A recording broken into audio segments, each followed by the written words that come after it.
All right, what's up, everybody? Welcome back to Mondays Down South. We got the guys on the line here. Took a week off for Memorial Day, but we should have an awesome episode here. Get some college football going. So, Zach, you want to say hello, and then we'll let Cy come on and introduce a new guest this week. Sure. What's up, viewers? What's up, listeners? This is personally one of my favorite topics. This topic is going to be the top 5 college football traditions. So I know all of us are looking forward to it. Cy, I'll give you I'll give it to you, and maybe you can introduce your one of your really good friends from college, and we can hit the ground running, guys. Yeah, of course. All righty, guys. So this is a huge introduction for me personally because this man Holden is the reason I ever even got into the podcast game. Shout out to the HMAC show, the OG RIP the HMAC show. RIP, but it was a beautiful, beautiful time. This man used to have me on all the time as his fantasy football analyst. It got me super excited about all this, and here we are today, a couple years later. Holden and I were best friends from the University of South Carolina. Holden is your go-to college football analyst. When I went to school there, if I ever needed to know any facts, he was the man I went to. So I was super excited when you guys said college football to bring this man on. So Holden, please say what's up to the guests. Let them know where you're from, and we'll get the ball rolling. First and foremost, thank you for having me on. Yeah, I did have a podcast back in the day with Cy. I nicknamed him Fantasy Guy Cy.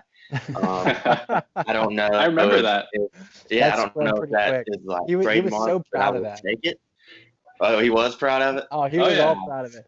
Hell yeah. So, yeah, I used to have Cy on there back in the day. Cy and I would talk all the time. I usually have Cy in my fantasy leagues too. So, but it's an honor to be on here. Like I said, I had one of these in the past. I really enjoyed it, and listened to one of y'all's episodes already. Really enjoy what y'all are doing, and really excited to be talking college football.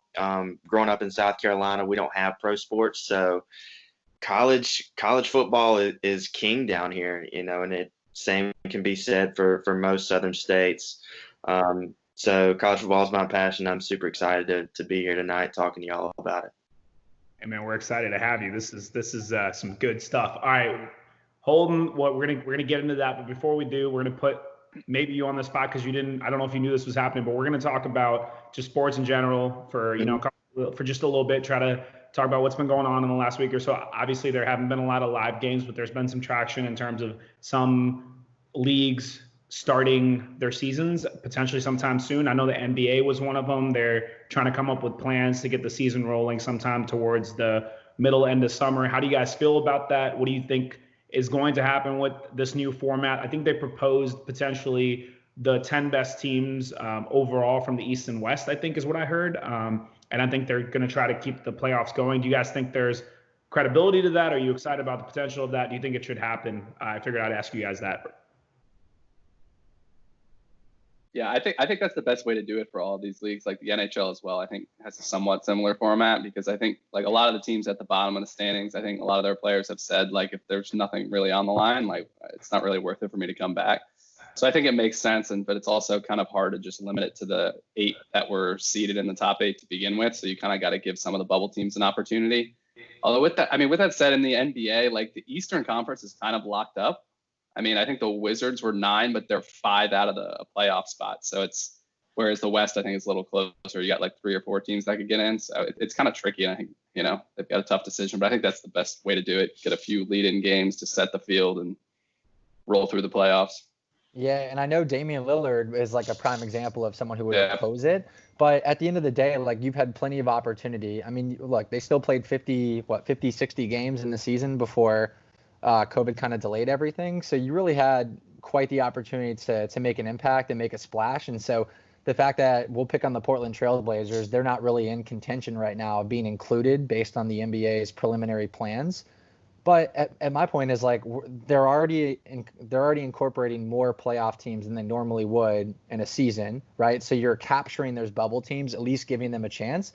And then for the 11, 12, 13 seed teams, like, sorry, you missed your chance. You had 60 games to try to make sure you were at least in playoff contention. And so I think guys like Damian Lillard and some of the other players that are voicing their frustration with that plan, they should just kind of maybe look more retroactively at their performance throughout the entire season And I got this wrong, but I thought it was less teams. Like I think the reason Dame was annoyed, and maybe I got this wrong, was I think there's going to be a total of 10 teams that make the playoffs versus usually there's 16 teams. So I think maybe Dame was, I don't know. This might have just been me getting it wrong. Maybe you're right. Maybe it's 10 teams from each conference. I mean, maybe you guys can correct me on that. But either way, all I know is I want to see this Western Conference Lakers Clippers matchup, and I'm living for that. Like that's what I wanted all season. I want LeBron and Kawhi to both get another chance to go for a ship. Like whatever it takes for that to happen, that's what I want. Holden, any thoughts on the NBA? I don't know if you've been keeping up, but I figure I'm a Charlotte Hornets fan. I try to ignore Nice. that part of my life.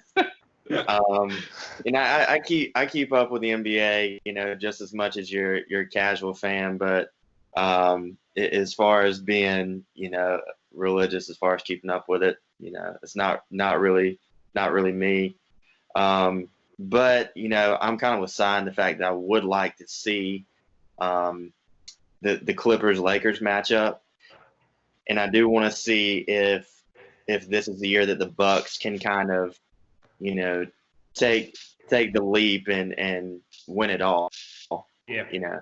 Yep. So yeah, and I just like piggybacking off of that, Holden. I like what you're talking about, like with the Bucks, because this year there's been this stigma behind, oh man, COVID's robbing LeBron of a championship. Like this would be a great opportunity for him to show the world that he is truly the best player by winning championships with 3 organizations. And people are all talking about like how the Lakers are getting robbed until they figure something out. But the Bucks have the best record in the NBA right now. So like if you were to go to the playoffs right now, the Bucks would be the 1 seed, and then the Lakers would fall in at 2, and then it would kind of disseminate down from there. But I think the Bucks have a great opportunity to win it. And there's something I love about a mid-market organization. Like you have your New Yorks, you have your LAs, you have your main metropolitan cities. But Milwaukee is like a young blue collar, it's like an old blue collar town and like a big beer drinking town. Like these people love their organizations, and I love the mid market. So like I wish the Bucks plenty of success, assuming that the NBA does come back in 2020. Speaking of LeBron, have y'all noticed that the entire Michael Jordan LeBron debate has vanished since the Last Dance came out? It has. I don't know if we can speak to that. Here's the thing. I don't want to bring up the GOAT conversation because we could literally spend 2 hours just talking about that. But I will say, if anything, it's triggered the conversation for me more, and we'll talk about this. I just think a lot of people have recency bias. Whereas, like, if this doc hadn't come out, like, people wouldn't be changing their mind so much. Like, you watch something from what happened, 15 years ago, and obviously you're watching one of the greatest, if not the greatest player of all time. And then all of a sudden everybody's like, oh, who's LeBron James? And I'm like, oh, he's just the guy that for the last 2 decades has dominated the league. But the entire argument beforehand was built by recency bias by people our age and younger. Who only saw Jordan with the Wizards. Very good point. Or never saw him at all. That's true. We're going to have to move on. I'm literally I'm going to start spewing all kinds of random facts here or opinions. So before we get into that, Zach, I think you had one more thing you wanted to address about a rule change in the NFL.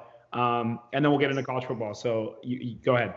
Yeah, sure. So as you may know by now, the NBA or the NFL is exploring a potential new rule change where instead of, if you score and let's just say you're down and you're trying to compete in the game, normally you would kick an onside kick, but the success rate of winning an onside kick and actually recovering it is like less than 10%. And so it's obviously more of like an archaic part of football. It's not as exciting just because it's, there's not really a high success of actually returning it and giving your team a chance.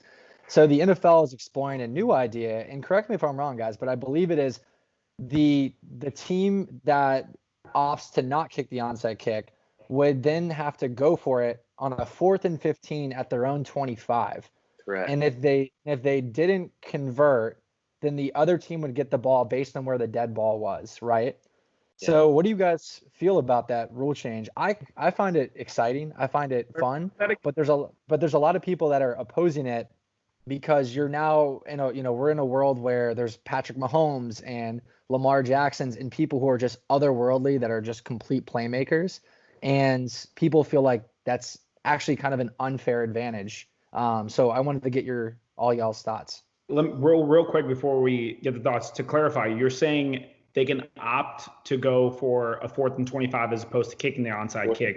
And 4th and 15 at the 25. At the 25? At their team's 25. The drive continues. Yes. Is what you're saying. Yes. Yeah.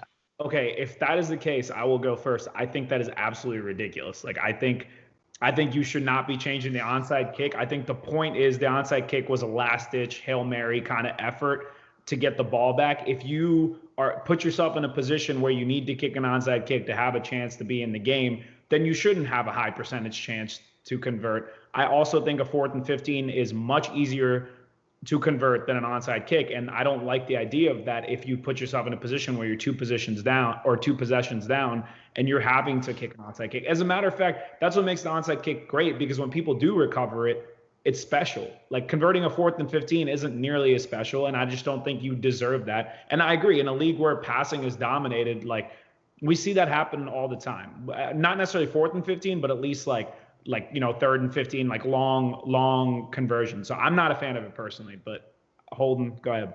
I did not know Cy was that much of a traditionalist, but let me say this. As a fan of football, I would really like to see it. As a fan of the Denver Broncos playing Mahomes twice a year, I would hate to see it. I would like it more because I'm kind of the mindset that it is much easier to get a 4th and 15 than an onside kick. I'd be more comfortable with 4th and 20. Yeah. Rather than 4th and 15. I feel like that kind of evens it out a little bit more. So yeah, that's kind of my take on it. I'm with you, Holden. If it was longer, I'd be more. If it was 4th and 25, like you said before, I think I would have been more okay with it, because that's more of a true Hail Mary of getting 25 yards. Yeah. But I don't know. That's the way I feel. Ed, what about you? Yeah, I'm more on Cy's side here. I mean, I generally don't like it. I do get why they want to make some kind of a change, because the big issue with the onside kick was, I guess, when they changed the rule that you can't get a running start on the kickoff, I think, with the so now it's basically, impossible to do it if they're expecting it. Whereas before, you kind of, I think, Zach, you probably had that like 10% chance, which I think is probably what you want in that situation. Like Cy, you said, it's like a last-ditch Hail Mary, not something you would do in the middle of the game necessarily, except for maybe the one-off surprise, something like that. But yeah, I don't know. I just don't like the setup. Yeah, the 4th and 15, maybe a 4th and 20 would make more sense, or something a little more difficult, because I mean, I could see, like you said, like the Chiefs just doing this every single time and converting at like a 30-40% ratio, and Yeah, to me it would kind of remind me of playing like make it take it basketball against my 10-year-old nephew, like where you never give him the ball back, and you can score every time. Yeah, I mean, without Chris Harris and with Tyreek Hill and Hardman, all those guys coming against your Broncos defense, I can definitely understand why you're even less inclined. Zach, what about you, man? What do you think? Well, after hearing what Holden just said, I'm not sure if you played intramural basketball with those guys like Matt Sue and Cy and H-Mac and all them, but now I know why you guys are so good, because you guys are playing competition that's 15 years younger than y'all. So let me explain this. Or let me kind of elaborate on that. I was on the team freshman year and junior year, sophomore and senior year. Because I wasn't getting any playing time on that team, I went and created my own called the Full Court Mess. And we were literally a full court mess. Bold move. I took the opposite path, and I stayed on the team as a bench warmer and was totally happy with it, because I was like, give me that T-shirt, baby. Yeah, you did take a lot of pride in being I just wanted six man and beyond, or whatever it was. Yeah, I just wanted a T-shirt, and I was like, I'll take it, but I respect Holden for starting that whole. I would never blame him for it. And the other thing is, Zach, don't be talking smack about my intramural team, because you would get absolutely smoked by them with no contributions from me personally. I'm not saying I would have contributed to you getting smoked by them, but we average like 6'3" on an intramural team, so it's not even really fair. Yeah, I want no part of that. But I will say I was the intramural sport Virginia Tech MVP for 3-on-3 basketball. The best part, guys, if you want an award like that, join the beginner division. Join the beginner division. Don't that go was my next question. Yeah, exactly. Where's the catch? I want to share my favorite Matt intramural story real quick. He is high school guy. we had a 4-on-4 flag football league, and Matt did not show up for a single game, like the entire time we get to the championship. I think he either like was playing basketball or he just didn't care to come. Either way, so he didn't show up until the championship game. And then we get into the championship game. We obviously don't start him, and he complains the entire game that he is not like on the field. Like, dude, you didn't show up to a single game, and now you're complaining because we're not playing you. I'm here to do it shorter. I'm definitely. I can see Matt doing that. I'm gonna make sure he listens to this for sure. I can't wait. He does. There we go. Zebo, what do you think about the rule before we jump into college football? I kind of like it. It makes things more exciting. I think the NFL is trying to pander to a younger crowd right now too. And so I think that the onside kick is a bit archaic. I think the success rate is just not appealing to the eye, given the fact that it's actually less than 10%. I think it's running about like 8% success rate year over year. And so I think it would be interesting for them to try it. But after hearing what you and Evan had alluded to, I know you guys are kind of taking the same consensus on this. Both of what you guys are both saying, it just makes sense. Like, it's more traditional. It kind of gives like the team that's down like more of a chance, I feel like, to kind of come back. And I feel like if you're up and you're dominating the game, then the opposing team needs to kind of have it harder to crawl their way back in. So I hear what you're saying, but I also think it would be pretty exciting for the game if they did make that change. I think all four of us agree that it would be the most fun option, but it wouldn't necessarily be the most fair option, right? I think that's kind of we're all consensus. Anyway, college football, we haven't talked about it yet, and we're excited to do it because we have not done so in any of the episodes. So we'll get the ball rolling. Holden, I know it's your first time, so just so you know, the way we do it is we do top five, start from 5. Everyone gives their 5, then 4, and then 3, then 2, then 1. And before we go, we're going to have everyone explain kind of what their mentality was in putting their list together, because with something like traditions and something that's subjective, like everyone probably takes a completely different approach to it. So we're just going to explain like how we went about it, and then we'll start with our 5. And as our guest, go ahead, sir. You can kick us off first. Are we going snake draft, or are we just going fixed order? We'll just go fixed order for now, but sometimes we switch it up. Sometimes we're just in there. So I picked the way you explained it to me was the 5 best, not your 5 most favorite. It's the 5 best. That's fair. If we were going by favorites, and I'll include these in my honorable mention, obviously the South Carolina fan, I'm going either 2001 to begin the game or Sandstorm. But if we're being honest, is it the most unique? No. So what I based mine off of was unique to that school. When you think of that brand, do you think of this tradition? And I think 4 out of the 5, all of them except my number 1, I've actually seen in person. So also based off of experience. So I think with number 5, I'm going to start with tailgating at the Grove. I understand that, tailgating is everywhere, but tailgating at the Grove is just different. It is organized chaos, yet so peaceful and fun. Like that, there's no cars there. It's just tents everywhere. People are super friendly, and my experience there was awesome. So I included it as my number 5. Cool. Yeah, cool. I've heard it's incredible. Yeah, I don't hear a lot of disputes on that one. I don't know if any of us 3 have actually done it out of the 3 of us, but at the same time, like from everything I've ever seen or viewed, it just looks like something that is just insane and something you got to try at some point, right? So that sounds awesome. That makes sense. Yeah, and actually piggybacking off of that was my 5 too, so I might as well just jump in next. I haven't experienced it either, but I've seen it. I've seen it on TV, and I've been immediately jealous. I mean, we're talking about the holy grail of tailgating, guys. Yeah. The Grove is 10 acres in the middle of campus that is filled with over 100,000 fans, on a game day. Yeah. And you can actually the police have to stack out the land there like the night before, so people don't like prematurely start tailgating because like classes are still going on and like it's like the center of campus. Like you can't just start tailgating there early. And so I thought that was pretty cool. The only downside to the Grove is because it is a Southern school, they have a tendency of dressing up. So we're talking like frat boys and button downs and girls in sundresses. Like, don't get me wrong, it's cool. It's unique to their tradition, but I respect the South Carolina way of just dressing up in jerseys and rocking out a different way, not having to be super prim and proper and formal, like my arch nemesis UVA. So just saying, that's my thoughts on it. But the Grove came in at number 5 for me too.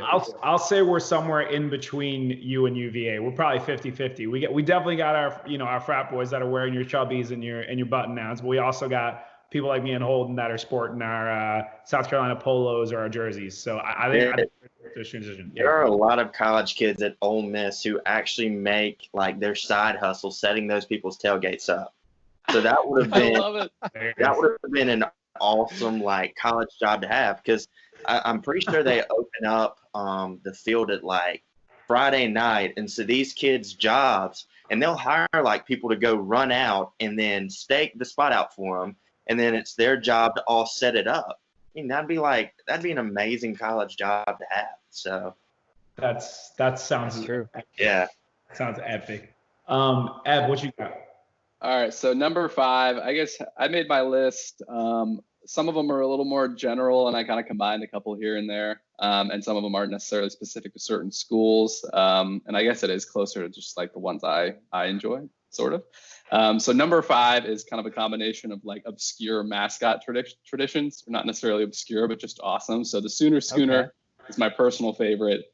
And this is in part because they knocked it over. I don't know if it was last year or the year before. And I loved every bit of that, mainly because no one got hurt, of course.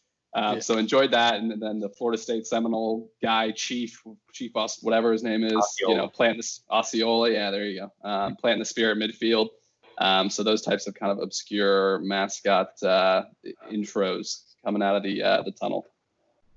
Yeah, so we've kind of lined this up perfectly in terms of the way that we're going with the order, because I had a more similar situation to Ev with putting together my list where I took a pretty general approach. It was more holistic. So I kind of referenced like things that happen at most big college football schools and like why I enjoyed them. So number 5 for me was actually very similar to Evan's. I had both mascots and I had the hand signs, because I love the tradition of college football where like certain schools have that affiliation, whether you go on Hook'em or go Gamecocks or even the Chomp. As much as I hate Florida sometimes, like those are just such cool traditions. And when you're a student at any of those schools that have those kinds of signs, like every chance you get, you're throwing it up, as a symbol of pride, which I think is just so cool. Like every time we did the, go Gamecocks, I always had chills when we were first doing it. So I love that. And then mascots, like Evan said, Boomer Sooner was a perfect example. Like there's just so many entertaining mascots in college football that, have their own goofy tendencies and their own vibes. And I think that's something that, whether you're a fan of football or not, when you watch those, like when somebody comes to a game and sees it for the first time, I think people are very entertained by it.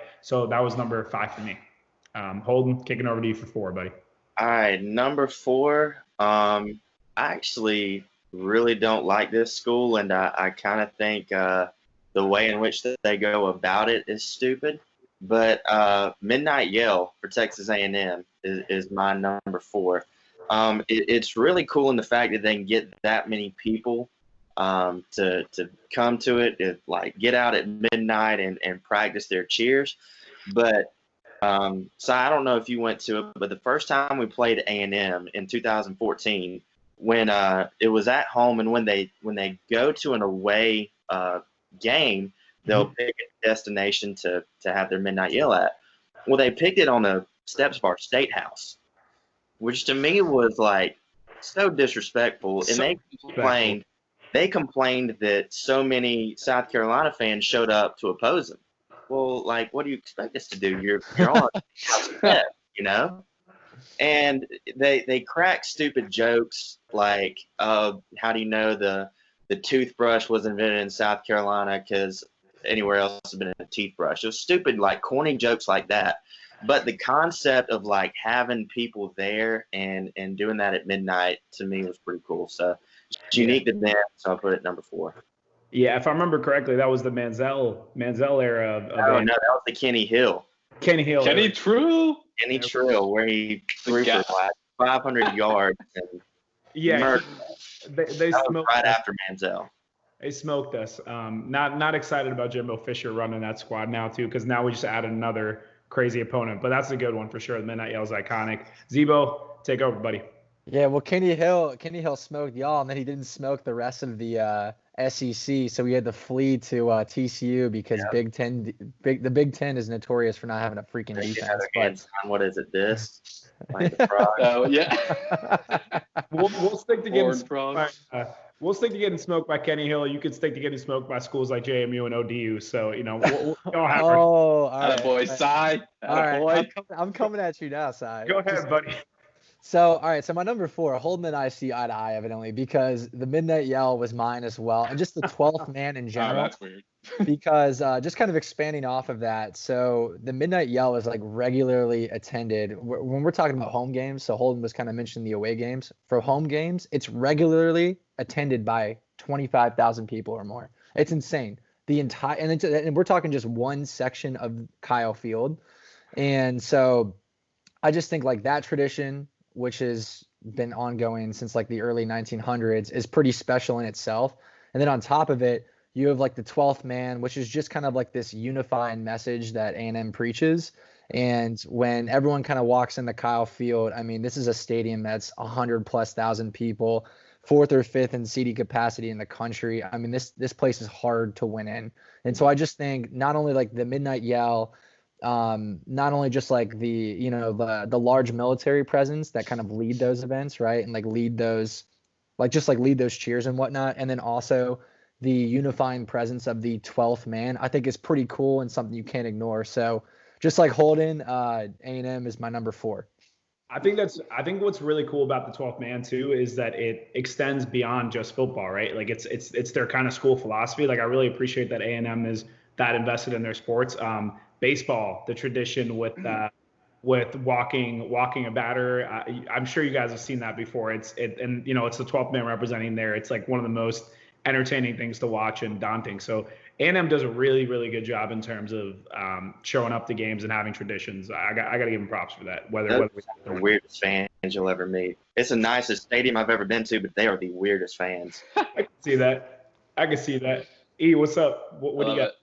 Yeah, I got number 4. I couldn't make a list without mentioning College Game Day in some capacity. So I think it was a little too general to have a specific point. So number 4 is Washington State having their flag flown at College Game Day 200 plus shows in a row. For those that don't know, obviously I think they mail the flag around the country to different people in that area depending on where it is. And someone always shows up with the flag and flies it on TV during game day. I think they've had a couple of close calls, but they've always gotten it done.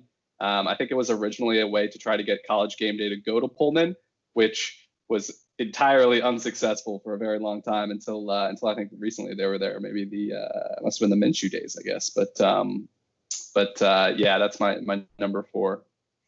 I like that you made the Minshew reference since you shaved your mustache off. You had to. I know. On another mustached man. The full story is that I was trying to like tidy it up a little bit, and I went way too in close, so I had to. Otherwise, I would have wrote it out. But oh man, we're gonna miss the quarantine mustache on this show. I know. All right, I'll jump over to 4. This shouldn't surprise any of you, as you guys know. I love my singing, but I love sing-alongs in college football, man. Whether you go to West Virginia and you hear Take Me Home, Country Roads, whether you go to Tennessee and you hear, good old Rocky Top, whether you go to Michigan and hear the Victors, I just love a good old fight song and the whole stadium sing along, especially in big moments. It gets me hyped.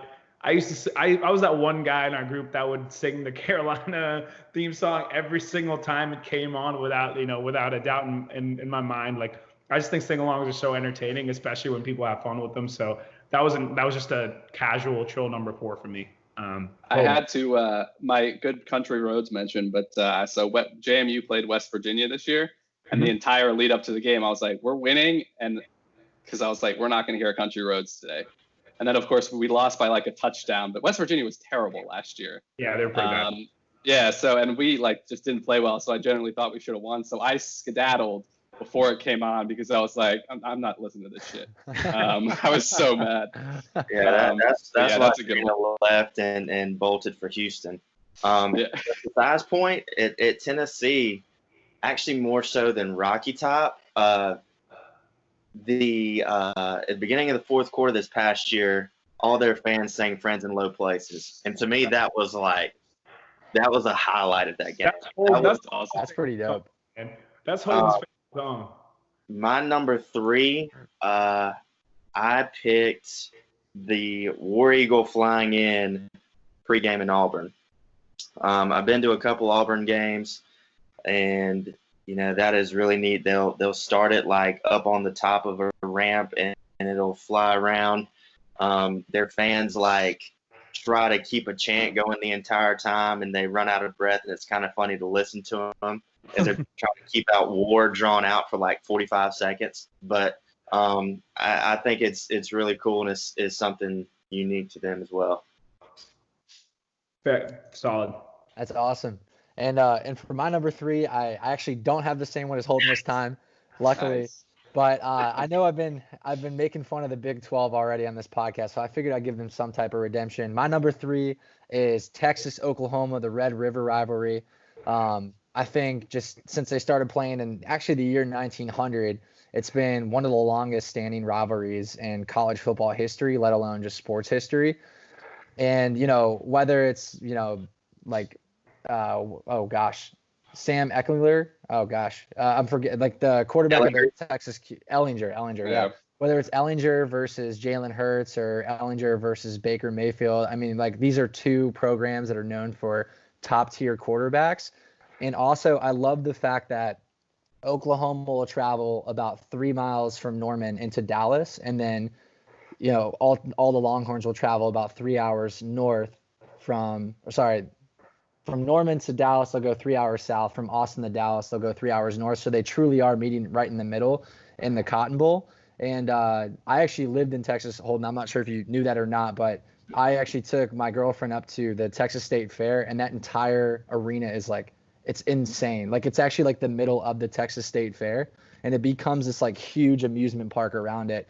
So I just think like that has like more sentimental value to me, but just those games are so close. And like Texas and Oklahoma have been widely known for like the most recent years as being like the two dominant teams in the Big 12 outside of Baylor here and there. So, I mean, those are usually like the best teams that make it. And so I think that's special in itself. So the Red River rivalry is my number 3 for those reasons. Is that game the only thing keeping that stadium like from being demolished? So I found out that the Dallas soccer team plays there, which I think is like the only other saving grace, because Jerry Jones would not let any soccer players touch the turf in Jerry World. Are you sure about that, Zach? I'm pretty sure, unless that they've got Toyota Stadium. It depends which soccer team. Is that the stadium that's the MLS stadium? Yeah, that's where JMU always plays for the championship. That's where the MLS team plays. So unless there's a I don't know, another. They could play the Rangers' old stadium now too. That's where the XFL team played. So I think they're actually I think they're knocking that down now. Oh yeah, it's got to be on its last legs. Yeah, the Rangers are building a new stadium too. But anyways, I mean, regardless, it's such an iconic stadium in Texas that I can't see them doing that, because that's what they actually like center their yearly state fair around too. Like that's like the middle of the map essentially.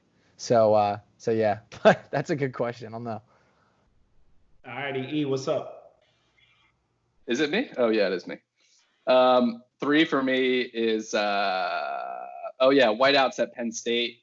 I just think like night game at Penn State, whiteout, like just an amazing atmosphere. Like I don't know exactly how many people can get into Beaver Stadium, but it's a crazy number. Just always a raucous atmosphere. Always love watching those games on Saturday nights if they're the ABC night game. I just think great atmosphere, cool scene. We are Penn State, all that kind of camaraderie feeding into that. I just love the atmosphere of those games. Cool. That can't complain about that, especially like you said, it's the whiteout is so easy to see on TV. Like that's it's It's visual of it all is crazy. Yeah, exactly.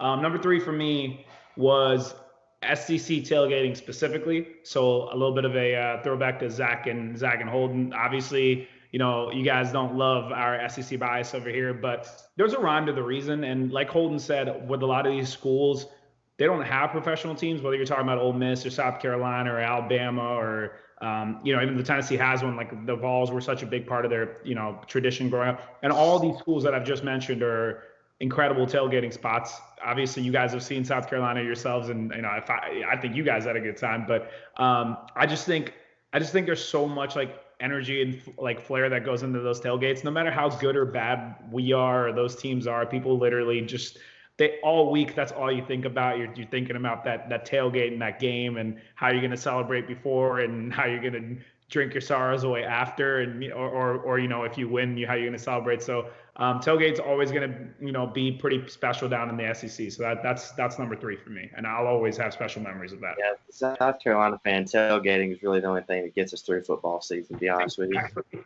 At least the last couple years, for sure. Yeah. And as Evan was giving his Penn State whiteout story, I was thinking about when Spurrier was still at Florida, 2001, South Carolina did a blackout, and they absolutely killed us. And Spurrier thanked us after the game, made it easier for their players to see the ball. So that was all I could think about. I love that whiteout. So my number 2 is actually already been mentioned as well. Chief Osceola at Florida State. I've been to one Florida State game, 2017. South Carolina was playing Wofford, and I was scared that we were going to lose to them like we did the Citadel 2 years prior, mine and Cy's senior year. They run the same offense, same conference. So I was like, you know what?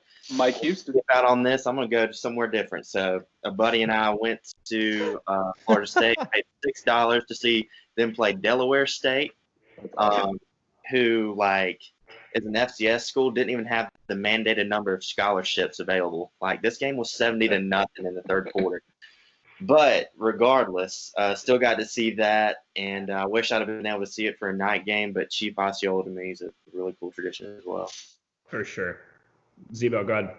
Cool. Well, keeping it in the ACC, I figured I'd talk about my bias and give Virginia Tech a shout out with Enter Sandman, with one of the coolest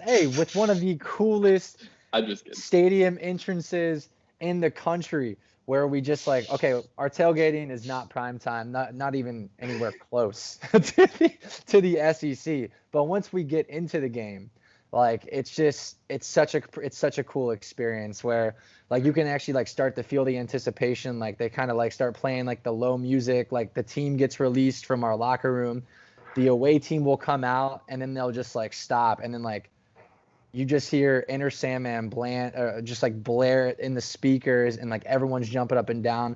We've actually caused earthquakes before as a result of everyone jumping up and down in unison. We've been on the seismograph, which is hilarious in itself.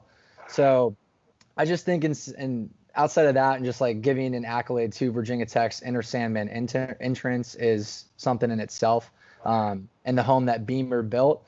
And then also, I think it's cool, too. I've actually seen 2 games there against very primetime opponents. We're talking opponents that were in the top 5. So my senior year, I got to see Ohio State come in.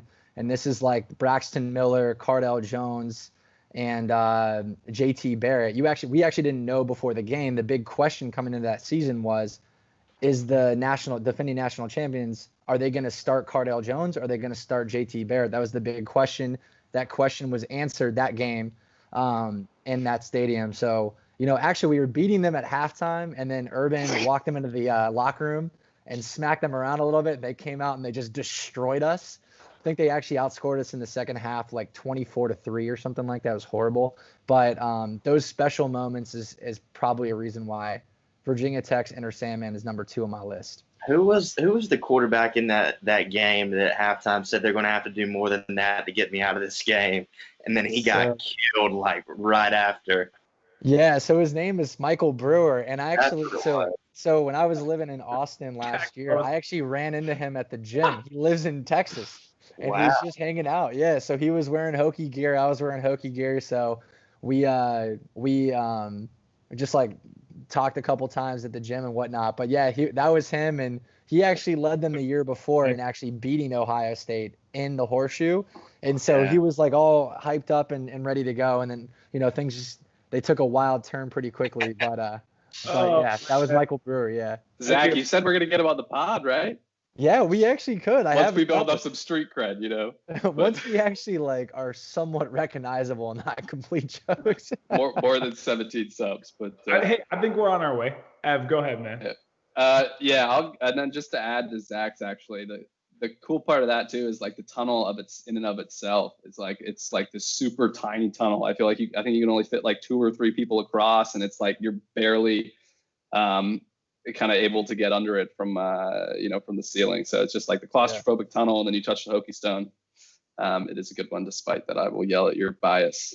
But my number 2 is gonna make some people angry, but it's Howard's Rock at Clemson, which I ought to close this down right now. Congratulations on heading a stone.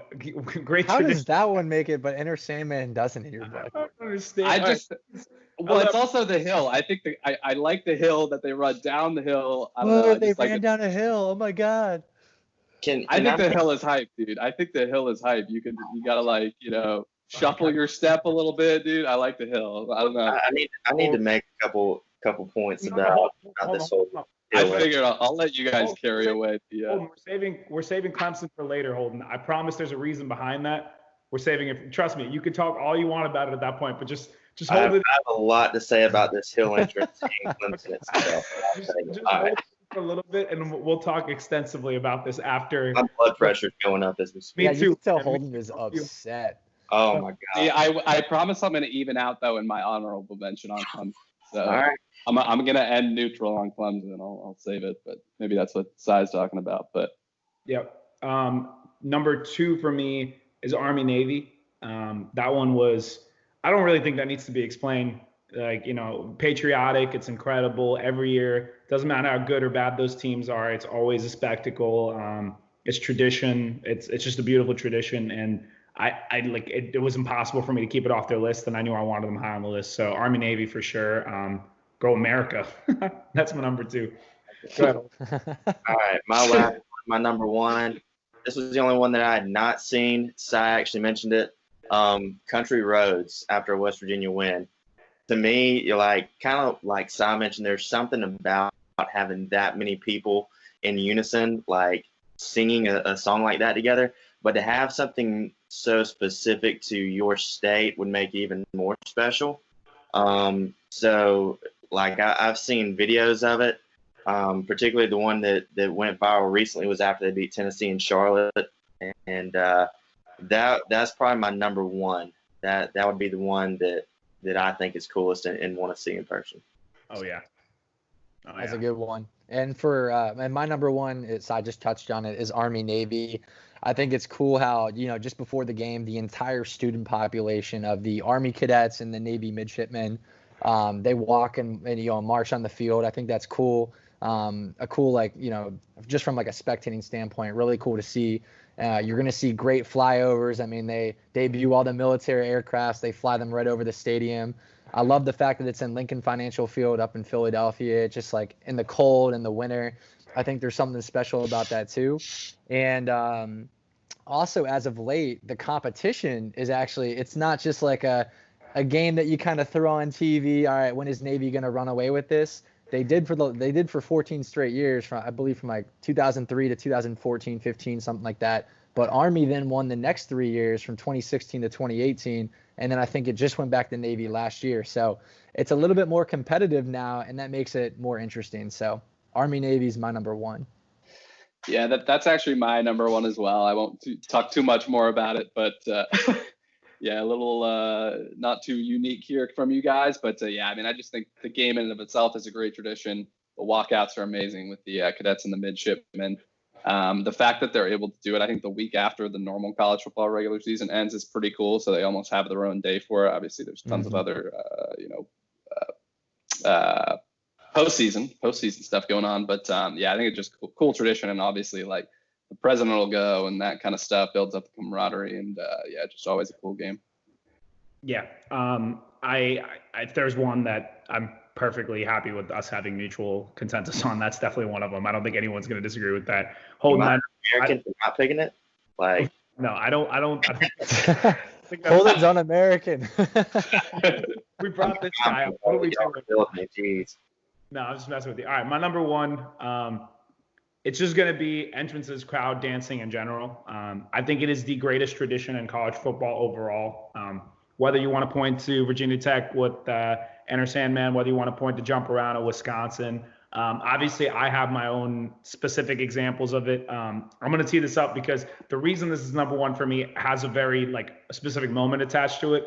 This is one that I know Holden and I will remember for the rest of eternity. Freshman year, 2012, number 6 team in the nation, college game day.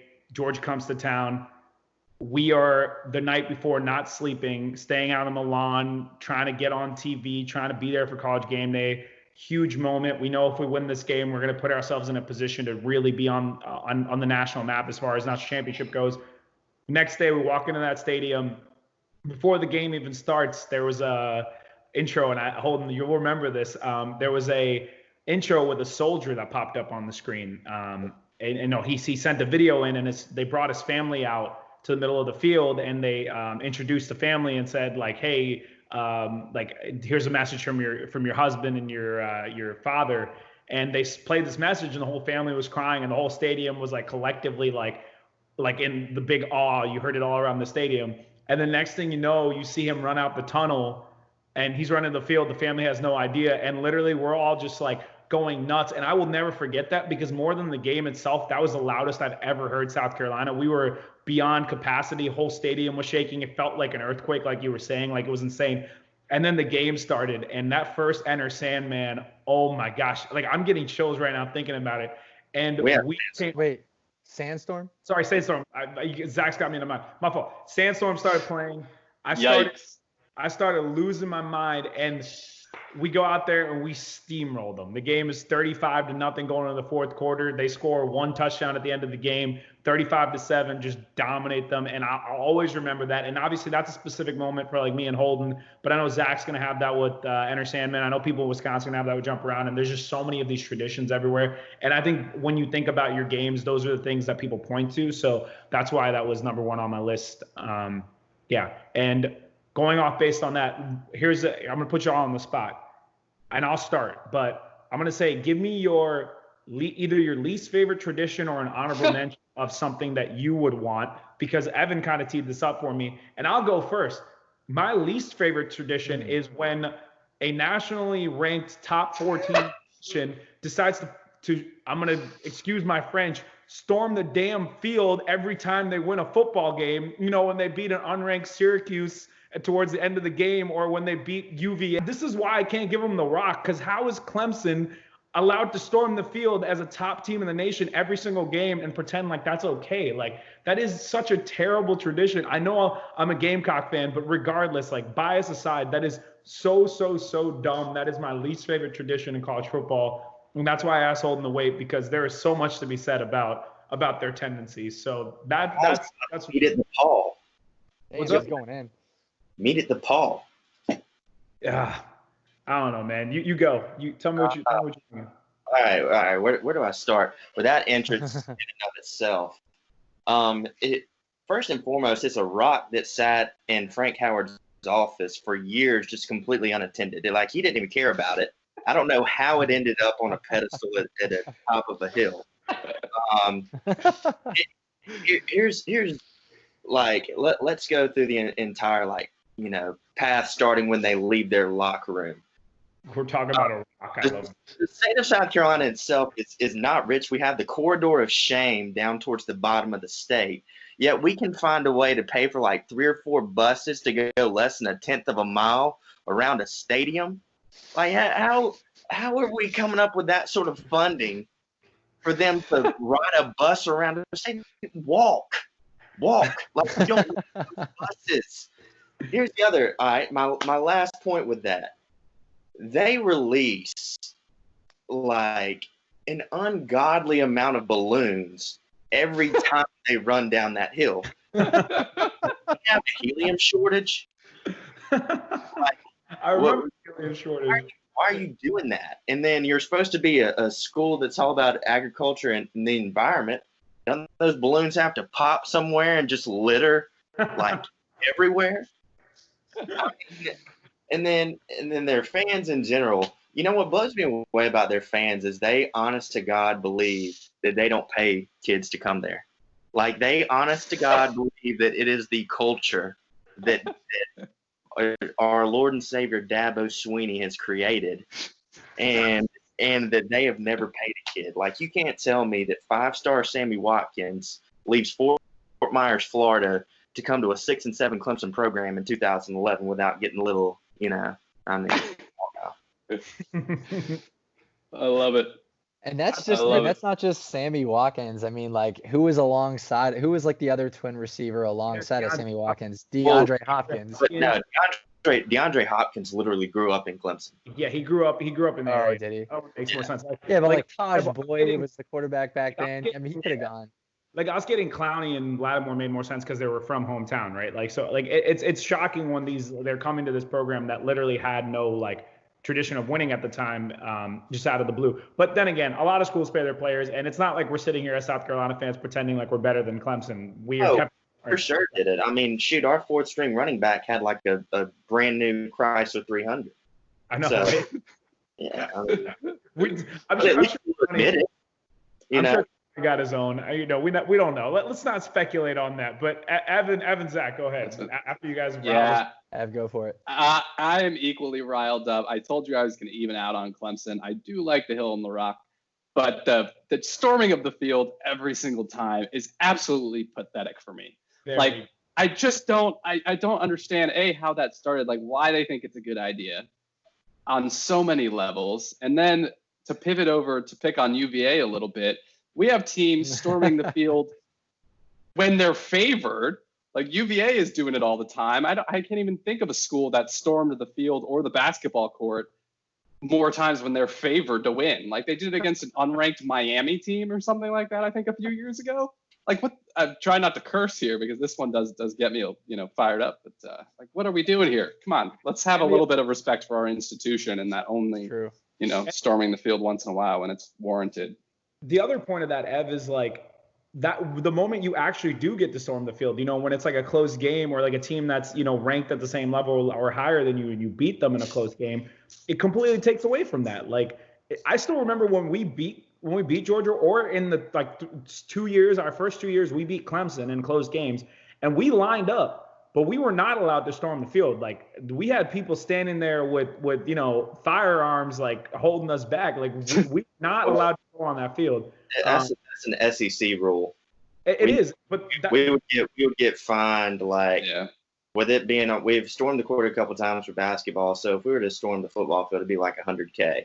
Fine. So. But that's the point, right? Like we consistently, or at least over the last 2 decades, have been the conference with with the Alabamas of the world and stuff. And Clemson beats like nobodies. No offense to your Virginia Tech, but you guys aren't even in the same like side of the ACC as them. But they beat basically nobodies and then storm the field. Like it doesn't make sense. And like Ev said, UVA, like first of all, I'm just tired of UVA fans in general because like. They don't go to their games for like 5 years, and then all of a sudden UVA is good for one season, and it's like UVA football. I gotta watch UVA football. They had to pack it all into 1 year, storm the field, become ranked. Get them out of here.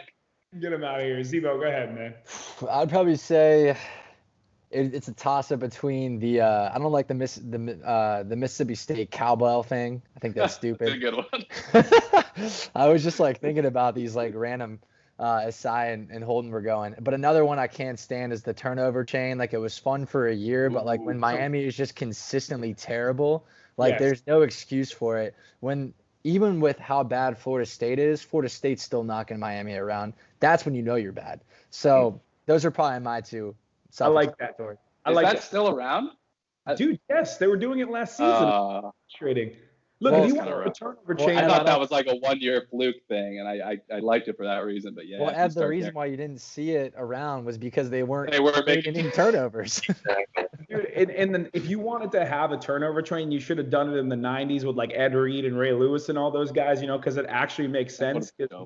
But now I'm like, dude, I'm tired of teams that aren't like it's like both sides of the spectrum. Like teams that are too damn good to be storming all the time, and teams that just aren't good having these kinds of traditions. It's like, come on, if you're gonna have a tradition, you have to be at least you have to have been good when you established that tradition. You know what I mean? That's the way I look at it. But yeah, it's fair. Well, it looks like we're right at 9 here. Yeah. But so we'll probably close this out. But Holden, it was much appreciated getting you on today, man. That was a ton of fun.